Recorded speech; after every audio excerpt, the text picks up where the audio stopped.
Welcome to another episode of the Mindset on Resilience podcast. I am your host, Daniel Truelove, and I'm excited to bring the guest that we have today. As you all know, this podcast is all about growing our confidence, our resilience, and our mindset. And everything that we discuss on here is to be able to help us develop that. The guest that I have today is phenomenal. She's known for doing absolutely amazing things within education. Her resume is her resume. We could go on all day about that, but we'll get an opportunity to discuss that here in a moment. And so, without further ado, I have the pleasure and the honor of bringing to you today none other than Dr. Lillie Lewis. Dr. Lewis, how are you doing today? Hello, Daniel. Thank you so much for the opportunity to be a part of your podcast. I am honored. I am thrilled. And again, thank you so much for thinking of me and including me in your journey today.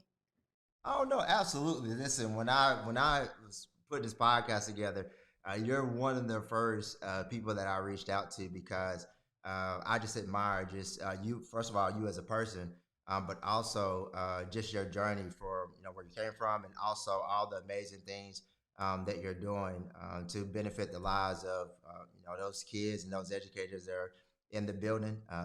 Buildings that you get to serve because you don't just serve one building. And so I would love for us to kind of start off, right there and just talking about that. And so now, obviously, I know, but tell us a little bit about like where are you from, and what it is that kind of got you on this journey, this path to in the education space. I am from a small town in West Point, Mississippi. And so that's where I was raised, and that's home. So if you ever hear me say I'm going home, I'm talking about I'm going to West Point, Mississippi.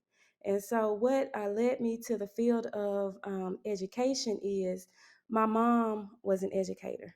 So she was a teacher for like 34 years. And so not only was she a teacher, but her two of her sisters were teachers as well. And so just being around them, I grew up in the church. And so many of my Sunday school teachers were teachers. They actually taught me. My youth directors were teachers as well. And so I guess I was just indoctrinated that way. It surrounded me, followed me. It's a profession that's rewarding, although it doesn't always seem like it. It really is. At one point, I thought I wanted to be a nurse. And then one day, my dad asked me to get a splinter out of his finger, and I near about passed out. So it was at that point I knew that was not for me. And so I stuck with wanting to be a teacher. And then I graduated from Stillman College in Tuscaloosa, Alabama. And so we had a program, they still have it now. It was the STEP program, Stillman Teacher Education Program. Phenomenal. One of the reasons I am the educator that I am today. So, in addition to that, I got a master's degree and a specialist degree from the University of West Alabama, along with my add on certification in instructional leadership. And then in 2019, I graduated from Stanford University with my doctorate degree. Hold on. Can we pause just a second? Come on now. Let's celebrate this. Come on, that doctorate degree. Congratulations for all the success that you have and for all the hard work that goes into you know getting a doctorate degree because that's not an easy task. I'm pretty sure writing and defending your dissertation was also probably a very long and grueling journey, but you successfully did that. So I'm a fan of being able to, of celebrating things that are noteworthy and deserving of celebration. So I just want to make sure I took that opportunity to be able to celebrate you. But continue on. Thank you, thank you, thank you. And maybe when we talk about resilience, we'll talk about how that factored in this dissertation, this doctoral program, and all of that, because it definitely took resilience. But so I taught 11 years, and then I became a reading coach for about 4 years. And then after that, I was an assistant principal for um, a year and 2 months, maybe. And then I guess it was time for me to do something different. I didn't realize it at the time, but maybe we can talk about that later, how that journey came about. But that is what led me to the coordinator of curriculum and instruction position that I have now. So my education journey has been very rewarding. To God be the glory. I will not, cosmic plagiarism will not take a hold of me because I know it's not me, it's him. And so I'm just thankful. Yeah. So that's also obviously you. So you have a lot that you do. My question that I want to say is like when you started this path of education, like was this like your desires? Like, oh man, I'm going to get in, curriculum instruction. I know you said your dissertation, your doctorate degree was in that, but like, is that something that you wanted to do, or how did you kind of find your way into the work that you're doing now? Well, Daniel, it was a God thing. Because like I said, I was the assistant principal at one of our middle schools, Davis Emerson Middle School. And so my principal at the time, Dr. Tashara King, she told me, she said, Dr. Lewis, there's a position open for a coordinator of curriculum and instruction position, and I think you should apply for it. She said that, from my time of knowing you and working with you, you're strong in curriculum and instruction. And so, me being me, I was just like, nah, I don't think so. Because I'm happy where I am. And she was like, now I'm gonna be sad to lose you. She was like, but I do think this is an opportunity that you should go for. And so I submitted my application. I received a phone call for an interview. I talked myself out of going to the interview. I had even told Dr. King, I was like, I think I'm gonna rescind the interview. I'm not gonna do it.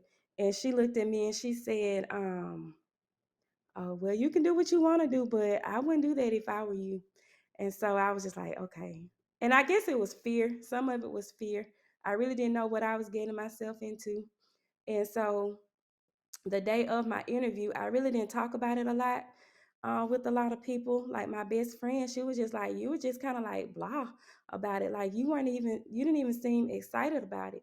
And so before I got out of the car to go to my interview, I didn't really know how to prepare for it. And I just told the Lord, I said, God, it's all on you. I said, speak to me, speak through me. If it's for me, then it will be mine. If not, then I'm okay with where I am. And so that's kind of like how that process went. And so the rest is history. Oh wow! Oh wow! And so that brings us to that because I think that's a good way to segue into like a conversation of talking about confidence, because I think sometimes we view confidence as something that you have to have at all times. It's either you're confident or you're not confident, and I don't necessarily believe in that. I think there are certain things that we may be like more confident in, maybe just because of the experience that we have with doing that. But there are moments, and so my question is that tell me a little bit about like how did you kind of gain the confidence that you have in order to be successful in your role, and how has kind of like moments of maybe self doubt or maybe fear or things like that. How have you been able to overcome those to continue to be successful? Well, I think confidence is like a pendulum swinging. Like you say, sometimes you have it, sometimes you don't. It can be you're confident in one area, you're not confident in another area. And so I am constantly, just in a moment of transparency, I'm always battling when it comes to confidence. Sometimes it's internal confidence, sometimes it's external confidence. Sometimes I can be looking and feeling good, but on the inside, I'm just like, I'm not where I need to be. I'm struggling. And so it's a constant battle. And I think that was one of the reasons that I feared for this position because I didn't know it was my confidence. And so um, one way that I have improved in the area of confidence is, and I think, let me say this, I think sometimes the Lord puts us in a position for where we need to grow.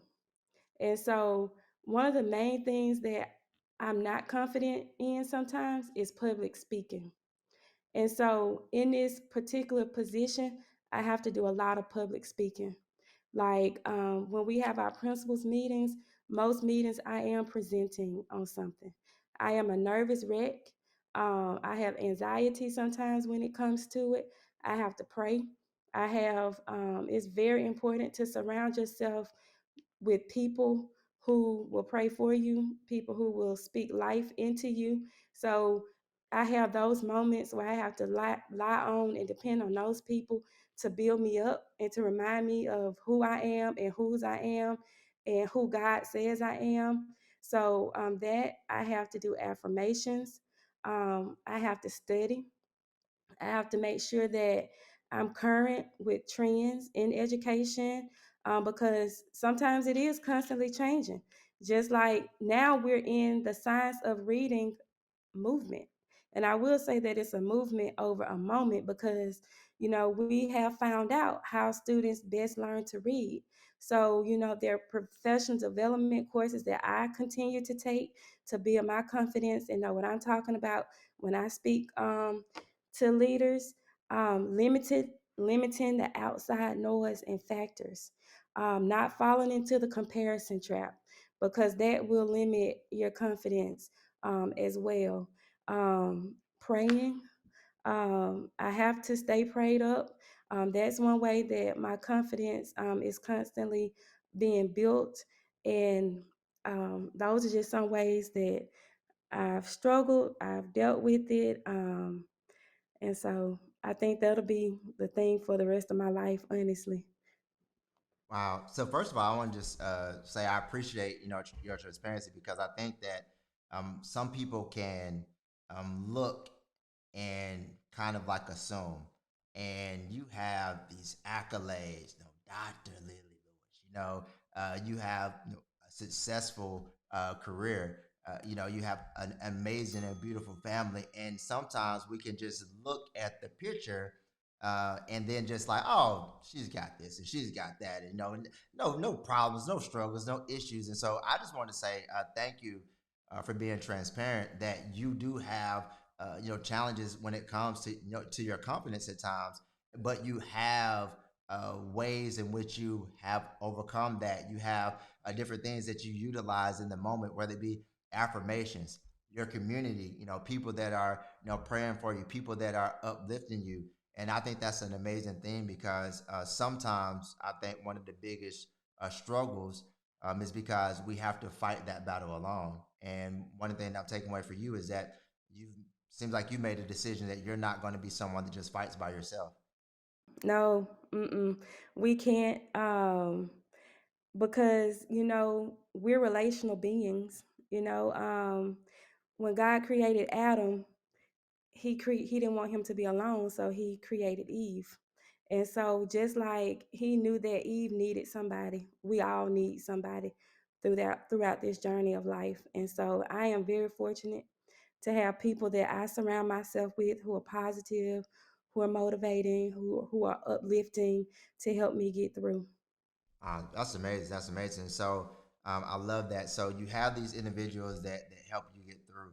And so, as it relates to that, I think that we can get to a space, right, that maybe even, and maybe you can talk about this a little bit, but maybe even past experiences can kind of play a factor in a role into our confidence. So maybe there was a previous failure that you had, or uh, fail forward, so you may have viewed it as a failure at that particular time, but maybe you were able to grow from that. And so, but not everybody in the moment can view something that doesn't seem like it's benefiting you as something that can be positive. And so, have there ever been moments to where you maybe took something as a loss, but it was a great lesson that you learned from that? And have you allowed yourself to kind of like fail forward at times?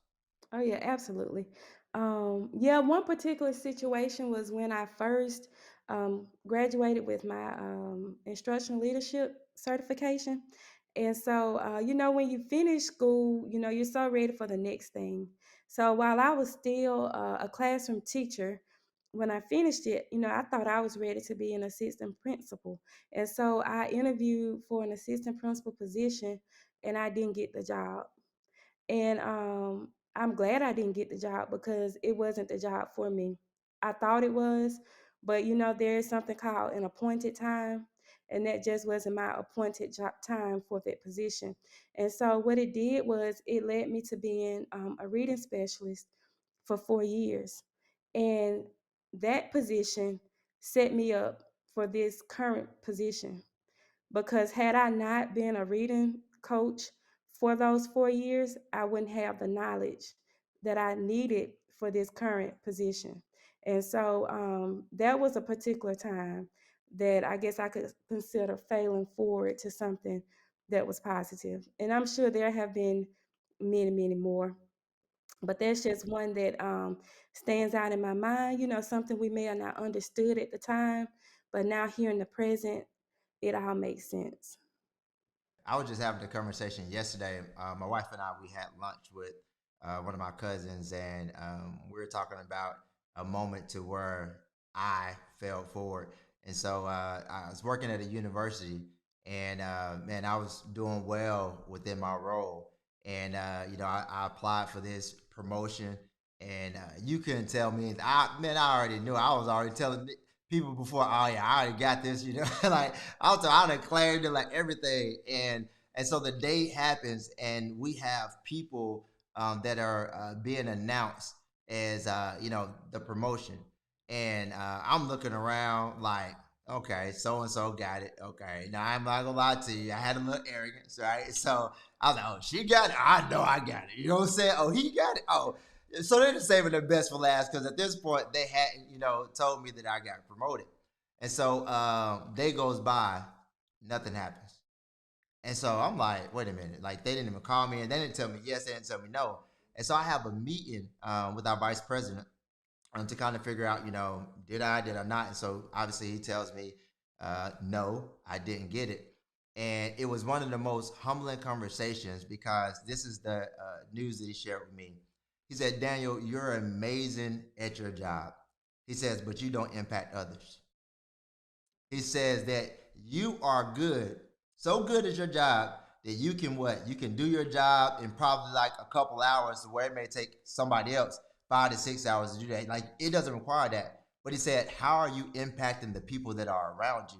And the reason why we promoted these people and we did not promote you is because you aren't impacting others in the way that they're impacting others. And I was like, wow. And for me, I know, right? And so one of the things, the question is like, the question that was asked was that how did I get to a place where like being more professional because I didn't have as much as I needed back then, and it was that moment that I realized in order for me to go to a next level in my career or a next level in life, I can't do it doing the same things that I've been doing, and so for me, I had to take it on the head and had to kind of like buckle down and realize that hey, there are some areas that I need to grow in, and there's some things that I need to do differently. And I do contribute the success that I've had, not only within my career, but even as that kind of is like follow me along.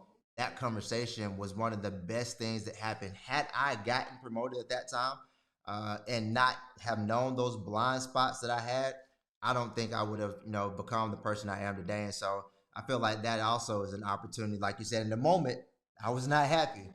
But it definitely was one of those ones to where it's like seemed like a loss, but it's the biggest lesson that I probably ever learned. And so, with that being said, I think that when it comes to those like that, experiences like that, we have to learn how to kind of like navigate through those challenging moments to to become resilient. And so, as it relates to like resilience, like what are some of those kind of like how do you process and how do you navigate challenges and you mentioned like your educational career, and you said defending your dissertation. How have you managed to overcome some of those challenging moments to be able to make it to the other side of them? Well, when it comes to being resilient, I think of a toddler learning to walk. We start off maybe on our tummies for tummy time. Then we, get to scooting and moving our legs and feet. And then, we get on our knees and we start scooting some. Then we start to crawl. Eventually, we're finding something to prop ourselves on. We pull up. Um, then we start to take steps. We're walking, then eventually running. But in between those stages, we're falling down, but we don't get down. We don't stay down. We're getting back up, fall down some more, get back up. To me, that's the definition of resilience. And in the moment of being resilient, we have fear. Um, we also have frustrations. Also, when we're being resilient, we have to be patient with ourselves. And so I kind of see it like that. So in the moments that I've fallen down, I just get back up. Um, if I fall down again, just keep getting back up. And knowing that it's in those moments that I'm learning, the lessons I'm learning. And so that's how I view resilient is what can I take from those moments? Like what can I learn at that particular time to help me move forward? Whether it's something internally, externally, feedback. Like you mentioned, the guy who brought you in and told you why you didn't get the position. Like, how powerful was that feedback for you? And sometimes we don't like it, but it's good for us. It's constructive. And if you look at that root word in construct, is struct, which means to build. And so what the person did, in my opinion, for you is they really built you up for success. So I look for opportunities in my resiliencies to overcome, to help with my confidence, to build me up, to propel me to the next level. Because as long as we're on this life journey, there will be constant moments of resilience where we're falling down, where we're getting back up. But you don't stay down. That's the thing. Do not stay down. Love it. I love it. And so, man, this is good. Like you got these little bars. Like I'm excited for this. But yeah, so one of the things I was thinking about was kind of like as it relates to like resilience. You seem like you're a person that kind of like is led by purpose. Like you're not just kind of out here just on your own. You've already mentioned your faith on a couple of different occasions. Like, do you feel like your purpose is one of those things that kind of helps you to kind of like be resilient, or do you feel like there's any role that purpose plays in how you've continued to just keep on and keep it on, or maybe fall down, but yet you get back up?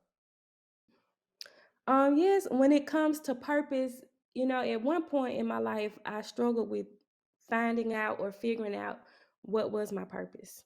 And so, what I've learned is our purpose is what keeps us up at night.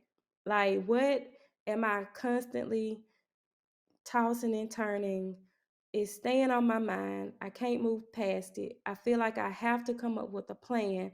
I have to prepare um, for it. So what keeps me up at night, some nights, most nights, is our schools that are not reaching their full achievement. And so it keeps me up at night because I want to know what can I do to help those principals, the teachers, the students be successful. Because education, I'm passionate about it. And so when we do have our moments where we have our schools succeeding, that brings me joy. When we have moments and opportunities of schools that are not doing as well as we would like for them to do, that brings me joy as well because that means we have work to do. And so I am rolling up my sleeves. I am ready to work. And so I want us to be next level. I want us to be premier in everything that we do. I believe in the spirit of excellence. And so I feel that my purpose is to help individuals, whether it's work related, personal relationships, get to that next level. I'm a very positive person. I don't like to dwell on negativity of what didn't happen. Let's see what we can do to make this happen. And so that's how I determine what my purpose is. And I'm not there yet. I'm still asking and praying for the Lord to show me what I need to do to help others that I cross paths with. Um, and so that's pretty much how I determine it, what keeps me up at night. And sometimes that is what keeps me up. Yeah, I love that analogy because I think that we make purpose way too kind of challenging or way too difficult to understand. And I love that, what keeps you up at night. One of the things that I've kind of like honed in on within my life is that there are certain problems that agitate you. So you may see some trash on the ground, and you're like, why would somebody do that? And you go pick it up, right? I see some trash on the ground. I was like, oh, I don't care about it, right? But like maybe you have some type of environmental, purpose or calling to where you want to make the world, a better place and eco-friendly stuff. Yeah, that's just your thing. But somebody else, what doesn't see the world in that way. And I think if more people would just think about that, like, what is it that just keeps me up? What is it that when I see that this is happening, I'm just like, why isn't anybody doing anything about it? Well, maybe that person is supposed to be able to do something about that. Maybe that person is you. And so I love your definition of purpose because I think if more people not just had that thought about what's keeping them up at night, but if they take that action that you're talking about, I think that we'll have more people that are actually walking and living out their purpose. And so, with that being said, the purpose that you just mentioned about, we have some schools that are excelling, but then we have some that aren't. And you say, you roll up your sleeves. How do you stay like mentally locked in? Let's say if it's been, one year they weren't, succeeding, and let's say this is year two of them not seeing. Like, how do you stay mentally locked in and not kind of get like overcome with like defeat when things aren't going with that school the way that they should be going? Well, one thing is it's important to keep the people in the trenches, which are our teachers and our principals, motivated. Because if they lose focus, if they lose motivation, then there lies an even bigger issue. And so, one of the things that I do to kind of stay focused is I visit those schools often. um, I let them know that we're there for them. I'm constantly asking, how can we support you? How can we support your teachers, your students? Making myself present there. And sometimes you do have to just walk away from it for a while and then come back to it. But like I said, your purpose keeps you up. So you're not going to be able to stay away from it too long. And plus, one of the things that in the state of Alabama that our state superintendent says is every child, every chance, every day. And so we owe it to our students for them to be successful. And so, whatever I need to do to help schools be successful, then that's what I do. I don't stay away from it too long, if long, at all. And I'm a workaholic. I'm a worker bee. Sometimes, even as a classroom teacher, like I would be at the school on the weekends. Um, I would come home with my laptop planning, trying to see what I could do to make things better. And so, just trying out new things, um, staying focused, having a plan is pretty much how I cope with it. And so one of the things that I've come to realize is that sometimes when we're on the journey to success and we haven't quite landed in that place yet, it can be kind of mentally frustrating at times. Because we want that so bad because I don't think anybody wakes up and says, "Oh, I don't want to be successful." I think everybody has a internal desire to succeed in life in general. And so, with that being said, how do you kind of balance, or what is the balance between? You talked about being like a worker, being a workaholic. That balance between working really hard to accomplish a goal or to accomplish success, but also balancing that self care, that your mental wellness as well. Mm. Well, one thing that I love to do to balance is I do work out. I don't work out as much as I should. I have a trainer, so I go to her like twice a week, and I try to get in about 2 more days on my own. Also, one of my guilty pleasures is reality television. I won't say what shows, but I do like some reality TV. I will Netflix and chill, Hulu, Amazon Prime, all of the things I like to. My favorite place is my bedroom, and so I would get in the bed and watch TV. So those are some of the ways, and then one of the things I read this not too long ago, and I'll share it with you because it made a lot of sense. It says everything is super important until you are sick.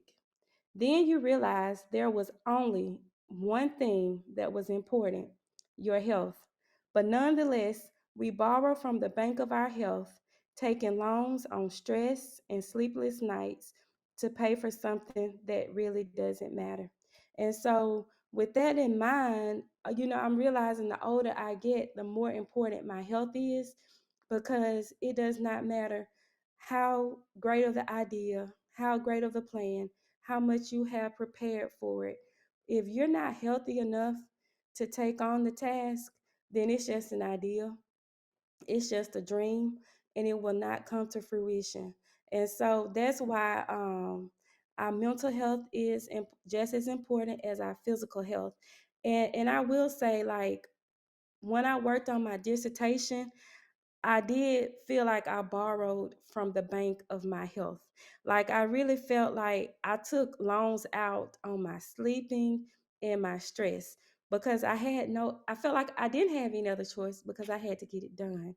And one or two things that happened when I did that was I gained a whole bunch of weight, because I would come home from work. At the time, I was a reading coach, and I would go get me some taco casa, and then I would sleep. I mean, I would get in the bed with my laptop, and I would do my work. I would stay up 2 or 3, 4 o'clock in the morning trying to get my work done. So then, like, I was going to the doctor, and she was steadily telling me, "Okay, your blood pressure is a little bit higher than it was the last time you came. If it keeps creeping up, I'm going to have to put you on blood pressure pills." And, I was just like, no, I'm not taking any blood pressure pills. So I would go back again. It's steadily creeping up. Third time, here's you some blood pressure pills. And so I was really hurt. I knew I needed it because I was having headaches.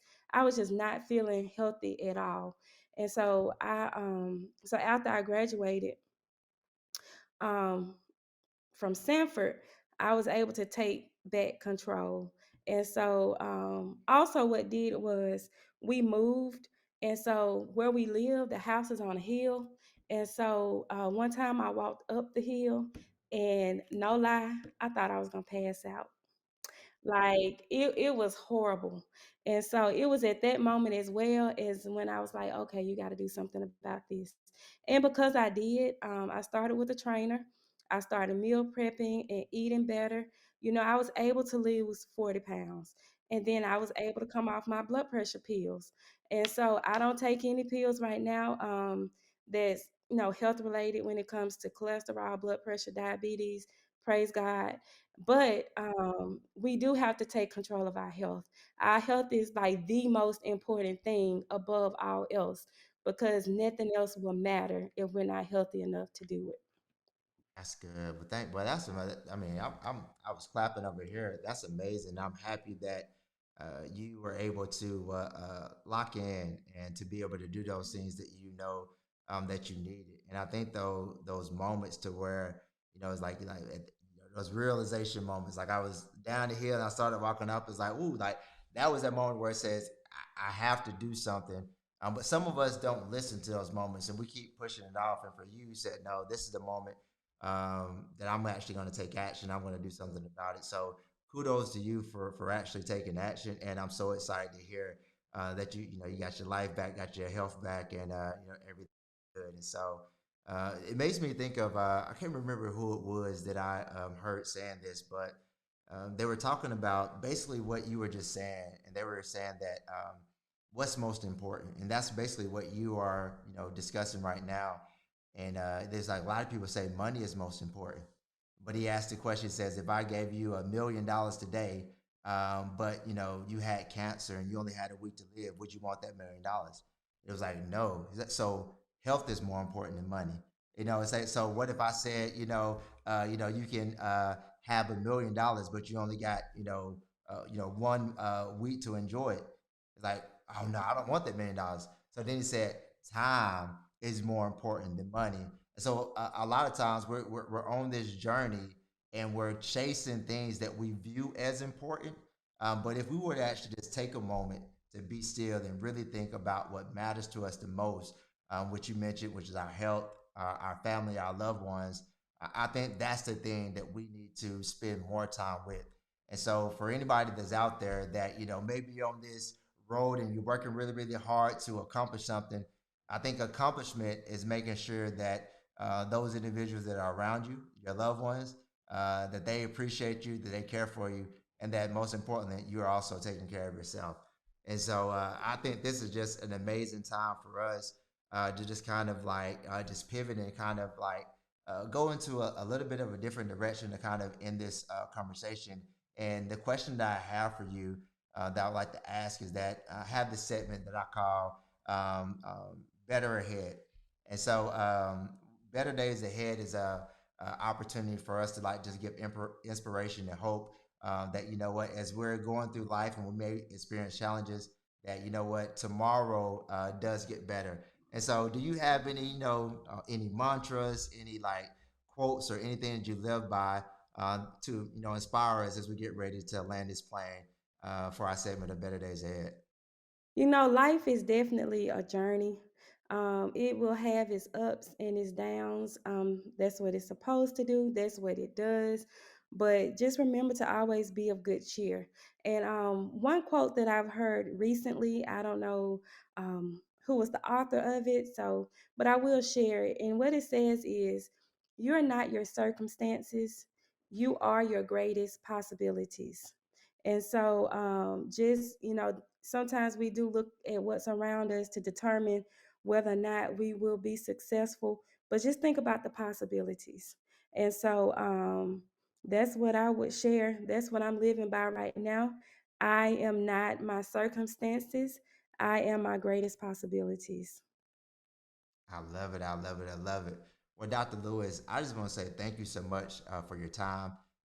You dropped a lot of amazing wisdom and nuggets on us. And so I appreciate you. And you are an example of resilience. And I can see why your mindset has allowed you to be able to do that. And so thank you so much for your time. I appreciate you being on with us today. And so for everybody out there, this is another episode of Mindset of Resilience. And with better days ahead, you may be having some challenges, some different things that you may be right in the middle of right now. But I think if we continue to remember, that guess what, that there is something that we can look forward to. There is something on the other side of this. Then we'll realize that with those better days ahead, that give us something and a reason for us to be resilient. That's our time today. Thank you so much. I appreciate your time and have a good one.